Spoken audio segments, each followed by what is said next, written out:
Hi everyone, this is our channel, Meet the Real Story. Please like, share and subscribe. We all enjoy watching horror movies. The fear, the torture, the suspense, the excitement. We have to watch them to the end to see if the evildoers get what they deserve. We love this kind of excitement from time to time. It interrupts our boring daily routine. We watch movies that excite and terrify, that stir our emotions, spark our imagination, present what if situations. We imagine what we would do if faced with the same situation in real life. I never really thought that I would actually have to go through something like that, though. My name is Sola. I'm 14 years old. I live with my mom and my brother. My father left us long ago, and we don't know where he went or anything else about him. Mom lost hope and gave up trying to find him. She decided to raise us alone. My brother Carl and I were best friends. He trusted me with all his secrets. We didn't have any relatives, and very few people came to visit us. One day, Mom received a phone call, and as she was talking, her face changed. Suddenly, she seemed afraid. She saw me coming and tried to force a smile on her face, but I noticed, and I heard her say, "Yes, it's the same address. When did you leave the hospital?" "Sure, sure, I'll wait for you." I wondered why Mom was so nervous, and I asked her, "Who were you talking to?" She told me that she was talking to her brother, and I thought, "Brother? You never told us you had a brother." Then she explained that her brother had left a long time ago and had just returned. She told me that he was coming to visit us tomorrow. I didn't know why Mom would have kept her brother a secret from us, but I was still excited to meet my uncle. Carl was at summer camp, which meant that he was going to miss meeting Uncle. Too bad. The next day, Mom cleaned the house and told me not to speak too much with Uncle because he didn't like talkative people. When Uncle arrived, Mom and I welcomed him. He was handsome, with long, soft blonde hair and an amazing smile. He told Mom that I was so beautiful, but Mom seemed worried rather than pleased upon hearing this. Uncle was so funny, and I loved him. He told me a lot of stories about Italy and other places. After a short time, he had to leave. I didn't want him to go, but he insisted. He said that he would see me again soon. Mom seemed horrified. I looked at her and asked her what was wrong, but she didn't answer. She just held her right arm. I thought it was very strange. Even stranger still, later that night, after I had gone to bed, I was startled when Mom woke me in the middle of the night to warn me never to accept any invitation from Uncle, even if it was just to go for a walk together. I thought that was very odd and asked her why, but she said that she would explain everything later. Next day, she went to visit my brother and take him some stuff that he needed. Before she left, she looked at me for a second, then she warned me not to go out alone. A while after she had left, the doorbell rang, and I opened it. Uncle was standing there. He asked where Mom was, and I told him she had gone out to do some errands. I asked him to come in, but he refused. As he was leaving, he hesitated and turned around and asked me if I would like to go to get some ice cream with him at a park. I recalled Mom's warning, but I thought to myself, he's my uncle. What's the worst that could happen? So I shrugged off Mom's warning and I went with him. I was glad I did because we had a great time, laughing and eating. He even told me some more stories. At some point during our talking, he looked up at the sky and said, "What beautiful birds." I looked up to see what he was looking at, when suddenly I felt something like a needle jab in my neck. Then all went out. I woke up to find myself in a deserted place against the wall with my hands tied over my head. Uncle was sitting on a chair with a strange collection of tools in front of him. His expression wasn't friendly at all, and he had a scary look on his face. I asked him where I was and what he was doing, but all he said was not to worry, that we were going to have some fun together. He then emphasized that the important thing for me to know was that screaming wasn't allowed. He asked me if I was ready for a simple test, but before I could reply, I felt a red-hot branding iron pressed against my leg. Contrary to his cautionary instructions, I screamed. In fact, I screamed a lot and very loudly. But instead of being angry, he just laughed and said that he loved to hear people scream. Then I lost consciousness from the pain. I woke up to a shocking splash of cold water. He told me that it was much too early to start fainting yet. Then he grabbed a cattle prod. He put it against my arm. I gasped and couldn't breathe due to the electric shock. I screamed some more, shouting between ragged breaths. Are you crazy? What do you want from me? He slapped me hard across the face and said, This is my revenge, and you're the unfortunate recipient of it. Then he slowly but gently dragged the sharp tip of the knife across my face, with a gleeful look on his face, and said, How would you like to have a nice, pretty scar? Then he stabbed my arm with his knife, and I screamed again, and again he laughed. He was ecstatic, and began jumping around like an excited monkey. I didn't know if it was day or night. All I knew was that every time I would pass out with pain, I would wake up to more torture, with a new tool for him to play with. How many days must I endure this madness, I thought. Despite my agony and suffering, I thought about Carl and Mom. Then, one day, he stood in front of me and began crying. He said that all of this was because of my mother. He told me that he had only been playing with Mom when he stabbed her in the arm, and that he had only meant to scare her a little, that she really shouldn't have summoned the police to have him arrested and committed to an asylum. He said he couldn't forgive her for that he can't trick or harm her again, so he decided to harm me instead. Then he smashed my knee with a hammer, and I lost consciousness again. When I woke up, he was gone. This was my chance to escape. But how? I tried pulling my hands out of the ropes. Though it chafed my skin painfully, I was able to free my hands. I was shocked to see how badly injured I was. I clumsily clambered up the ladder with my smashed kneecap, but found the door had a big lock on it. I retrieved his hammer and managed to smash open the lock. I found myself exiting an outside storm cellar that led up to a garden where an old car was parked. I hobbled out onto the nearby road and flagged the car. The driver stopped for me, and after seeing my desperate condition, he looked very concerned and asked me what had happened. I eased myself into his car and told him just to drive anywhere away from here. Then I would tell him everything. It was nighttime when he delivered me to my home. I knocked on the door, and Carl opened it. When he saw what a bleeding, tortured mess I was, he screamed and began wailing. He hugged me while I called for Mom. She woke up, came to me, saw my condition, and began crying profusely while hugging me tightly. I told them everything that had happened and apologized to Mom for not heeding her advice.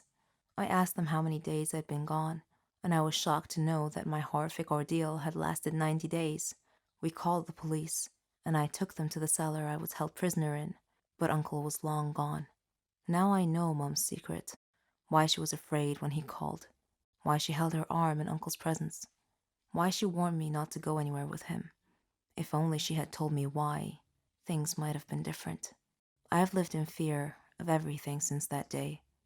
Recently, I received a letter. It only made matters worse. It said, "This isn't over yet, until we meet again." Mom and I had the sick feeling that he was still watching us, waiting for an opportunity to take his revenge. So we moved to a city far away to start a new anonymous life, to try and put this horrible experience behind us forever, even if it did haunt our every waking hour. Beauty has myriad aspects.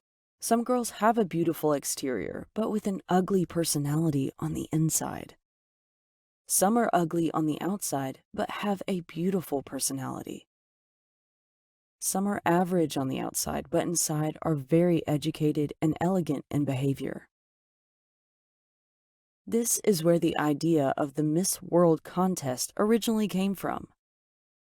The girl who has the most aspects of beauty overall should be able the title. But what if a girl is beautiful in every way except for the external beauty that is valued above all other aspects? Does she really stand a chance at all? My name is Naomi, and I am 16 years old. I live with my mom and 2 sisters. I am the middle daughter. My dad died a long time ago in a horrible train accident, leaving Mom to raise us alone. So she taught us to be independent, to trust in ourselves, and to determine our own paths in life. We excelled at school and had plenty of friends. But life didn't give us everything. There is always a blemish on anyone's life. For me, it was beauty. I was boringly plain looking. No one wanted to date me. But I was okay with that because I knew that most boys were idiots, concerned only about a pretty face, even if that pretty face belonged to an empty-headed dimwit. Our school held an annual beauty contest based solely on external beauty, so I figured that it was time to change the rules of the game. I went to the teacher responsible for organizing this contest and suggested that this year's contest be a multifaceted beauty contest.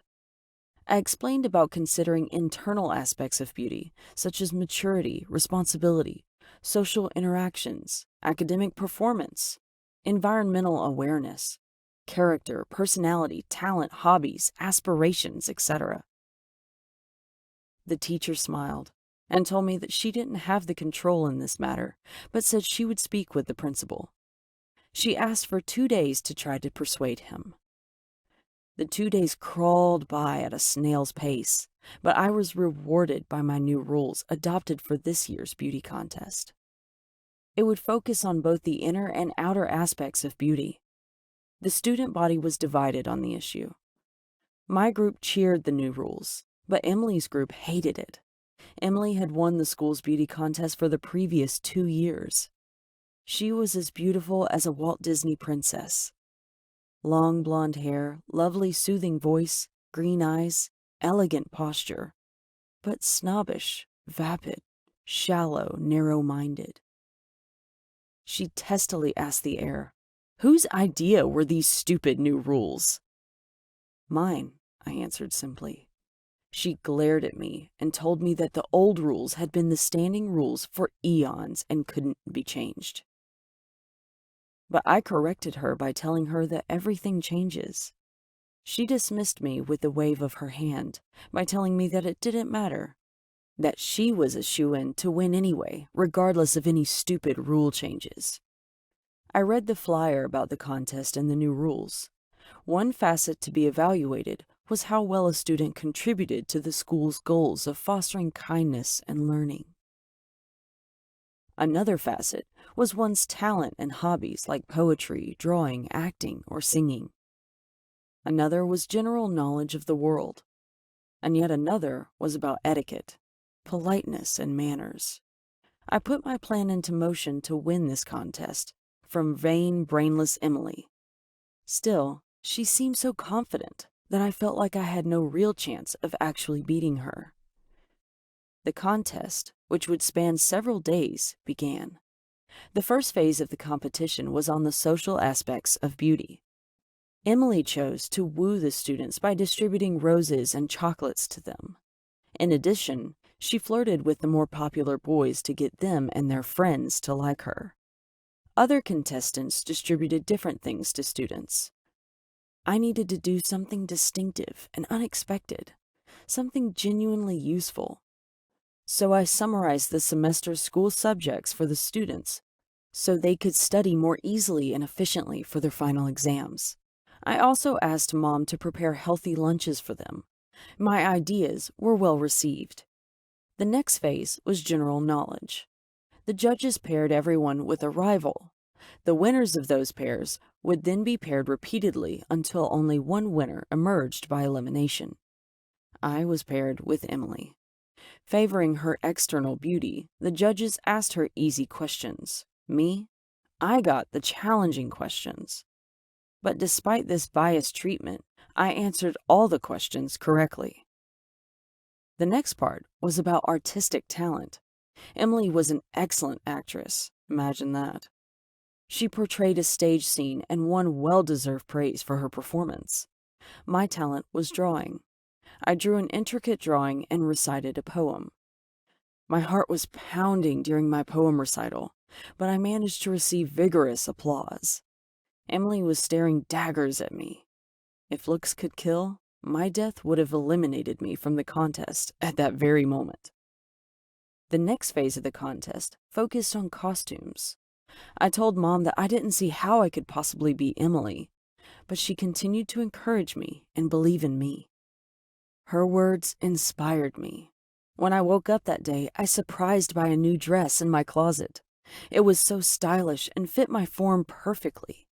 It made me look like Cinderella. I wore it and went to the school. All the girls were beautifully dressed, as was I, I'm happy to say.